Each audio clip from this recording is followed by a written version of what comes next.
Epilepsy లేదా అపస్మారం మనకి కామన్గా ఏంటంటే ఫిట్స్ అని కానీ సీజర్స్ అని కానీ చెప్తూ ఉంటారు. సో తరచుగా చూస్తూ ఉంటాం ఇవి చిన్నపిల్లల్లో, అందులోనూ 10 నుంచి 20 సంవత్సరాల వాళ్ళల్లో యుక్త వయసులోనూ ఎక్కువగా వస్తూ ఉంటుంది.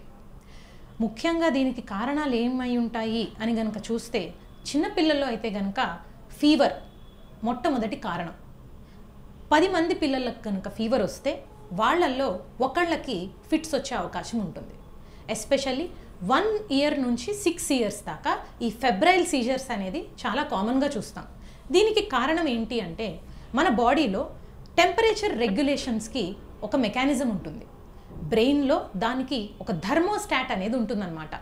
సో ఎప్పుడైనా ఫీవర్ బాగా పెరిగినప్పుడు మెదడులో ఉన్న నరాలు ఎఫెక్ట్ కాకుండా ఉండడానికి ఆ థర్మోస్టాట్ మెకానిజం వచ్చేస్తుంది వెంబడే యాక్షన్లోకి. కానీ ఈ 6 ఇయర్స్ లోపు పిల్లలు ఎవరైతే ఉంటారో వాళ్ళలో బ్రెయిన్ ఎదుగుదల సరిగా అవ్వదు. సో ఈ థర్మోస్టాట్ మెకానిజం అనేది సరిగా పనిచేయక వాళ్ళది బ్రెయిన్లో కొలాప్స్ అయ్యి సిస్టము వెంబడే ఫిట్స్ కిందన బయటకు వస్తూ ఉంటుందన్నమాట. ఇది పోతే కొన్ని రకాల ఇన్ఫెక్షన్స్, ఇంకా జెనెటిక్ కండిషన్స్ అంటే హెరిడిటరీగా ఫ్యామిలీస్లో కూడా కొంతమందికి ఫిట్స్ అనేది ట్రాన్స్మిట్ అవ్వచ్చు నెక్స్ట్ జనరేషన్స్కి. ఇక పెద్దవాళ్ళలో ఫిట్స్ ఎందుకు వస్తుంది?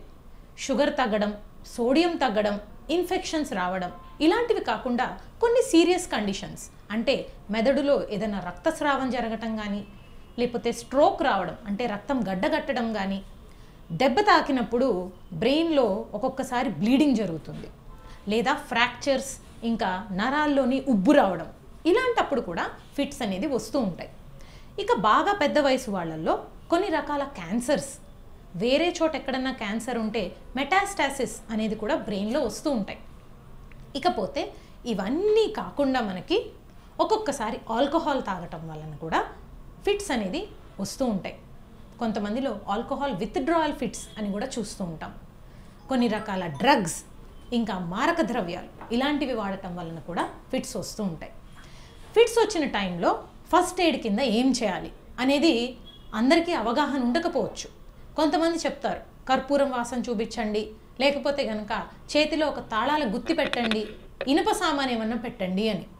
నిజానికి మాట్లాడుకుంటే సైంటిఫిక్ రీజన్స్ ఏమీ లేవు వాటి వెనకాల. చేతిలో కనుక తాళాల గుత్తి కానీ ఐరన్ ఏదన్నా షార్ప్గా ఉండేవి కానీ పెడితే ఫిట్ వచ్చిన సమయంలో ఆ మనిషికి ఇంకా ఎక్కువ ప్రమాదం జరిగే అవకాశం ఉంటుంది. ఏదో ఎలక్ట్రికల్ యాక్టివిటీని అది కట్ డౌన్ చేస్తుంది అని కొంతమంది ఎక్స్ప్లెయిన్ చేయడానికి ట్రై చేస్తారు, కానీ అవేమీ పనిచేయవండి. నిజానికి అసలు మనం చేయవలసింది ఏంటి? ఫస్ట్ పేషెంట్ని సేఫ్గా ఉంచాలి. 2 మనం టెన్షన్ పడకుండా ఏం చేయాలి అనేది క్లియర్గా ఆలోచించగలగాలి. దానికి కొన్ని మాక్ డ్రిల్స్ కూడా మేము కండక్ట్ చేస్తూ ఉంటాం. సీజర్కి ఫస్ట్ ఎయిడ్ ఎలా ఇవ్వాలి అనేది. ఫర్ ఎగ్జాంపుల్ మన కళ్ళ ముందరే ఒక పర్సన్ ఎవరికన్నా ఫిట్స్ వచ్చి పడిపోయారు. మనం ఏం చేయాలి అంటే వాళ్ళకి మెడ చుట్టూతో ఏదన్నా కాలర్ లాంటిది కానీ, టై కానీ గట్టిగా ఒత్తేసేది ఏదన్నా ఉందా అనేది గమనించి ముందు ఆ బటన్స్ని లూజ్ చేయాలి. అండ్ వాళ్ళు కింద సేఫ్గా ఒక ప్లేస్లో ఉన్నారా, లేదంటే మంచం మీద కానీ సోఫా మీద కానీ ఎక్కడైనా ఉంటే కింద పడిపోయే అవకాశం ఉందా అనేది గమనించి వాళ్ళని ఒక సేఫ్ ప్లేస్కి మూవ్ చేయగలగాలి. 3వది, విగరస్గా వాళ్ళకి కాళ్ళు చేతులు కనుక కొట్టుకుంటున్నట్లయితే అదేదో మనం వాళ్ళని ఆపేయగలుగుతామేమో అన్నట్లు గట్టిగా పట్టేసుకుంటారు. ఆ చెయ్యి కాలు గట్టిగా ఆపడం వలన మనకి డిస్లొకేషన్స్ అయ్యే అవకాశాలు ఎక్కువగా ఉంటాయి. సో అలాంటివి చేయకూడదు. కేవలం వాళ్ళని ఒక సైడ్కి తిప్పి పడుకోబెట్టి తల కింద ఏదన్నా మెత్తటి దిండు కానీ వస్తువులు కానీ పెట్టడం అనేది చేయాలన్నమాట. ఇలా సైడ్కే ఎందుకు తిప్పి పడుకోబెట్టాలి అని మీకు డౌట్ రావచ్చు. సో ఆ ఫిట్స్ వచ్చే టైంలో ఏమవుతుందంటే వాళ్ళు వాళ్ళ ఉమ్మిని కానీ నోట్లో వస్తున్న సెక్రీషన్స్ని కానీ మింగలేరు. అలాంటప్పుడు అది ఊపిరితిత్తుల్లోకి వెళ్ళి ఊపిరి శ్వాస అందని పరిస్థితి రావచ్చు. దాన్ని యాస్పిరేషన్ అంటాం. అలా జరగకుండా ఉండడానికి సైడ్కి పడుకోబెట్టామనుకోండి, అది నోట్లో నుంచి చొంగలాగా బయటికి కారిపోతుంది. అంతేగాని అది లోపలికి వెళ్ళి ప్రమాదం కలిగించదు. అలాగే నాలిక వెనక్కి పడిపోయి వాళ్ళకి ఊపిరి అందని సిచ్యువేషన్ వస్తుంది. అదే సైడ్కి తిప్పామనుకోండి, ఆ నాలిక సైడ్కి పడటం అనేది జరిగి కొంత గాలి మనకి లోపలికి ప్రవేశించే అవకాశం ఉంటుంది.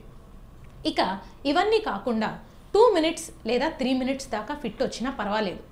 అదే 5 మినిట్స్ కంటే దాటి కనుక ఫిట్స్ వస్తుంటే ఖచ్చితంగా ఇదేదో సీరియస్ దీనిలోకే దింపుతోంది అనేది మనం గమనించి వెంబడే 108కి కానీ దగ్గరలో ఉన్న అంబులెన్స్ని పిలవడానికి కానీ మనం ప్రయత్నించాలి. వాళ్ళ దగ్గర ఏమైనా ఫస్ట్ ఎయిడ్ మెడిసిన్స్ ఉంటాయనుకోండి, ఇప్పుడు ఈ రోజుల్లో అయితే మనకి స్ప్రేస్ కూడా వస్తున్నాయి. సో నోట్లో టాబ్లెట్ పెట్టడము, ఇంజెక్షన్ ఇవ్వడము అంటే అందరూ చేయలేకపోవచ్చు. అదే నేజల్ స్ప్రే కొట్టడం అనుకోండి చాలా ఈజీ. సో వాళ్ళ దగ్గర డాక్టర్ని అడిగి ఒక నేజల్ స్ప్రే పెట్టుకోవడం అనేది ఫిట్స్ పేషెంట్స్ అందరికీ చాలా అవసరం. ఆ స్ప్రే ఎలా ఇవ్వాలి అనేది ఒక్కటి కనుక మన ఫ్యామిలీ మెంబర్స్కి, ఫ్రెండ్స్కి, మన తోటి కొలీగ్స్కి కనుక ఒక్కసారి మనం చెప్పి మన బ్యాగ్లో అది రెడీగా ఉంటుంది, ఎప్పుడైనా ఫిట్స్ వస్తే కనుక అది నాకు ఇవ్వాలి అనే విషయం వాళ్ళతో పంచుకుంటే కనుక మనకి ఆ ఫిట్స్ వచ్చిన టైంలో ఫస్ట్ ఎయిడ్ జరిగిపోతుందన్నమాట. ఇదండి మనం ఏది చేయాలి, ఏది చేయకూడదు ఫిట్స్ వచ్చిన సమయంలో అనేది ఒక అవగాహన కలిగి ఉండి అది మీరు నలుగురు ఫ్రెండ్స్కి కనుక షేర్ చేసుకుంటే మనం కరెక్ట్గా ఫిట్స్ పేషెంట్స్ని కాపాడగలుగుతాం.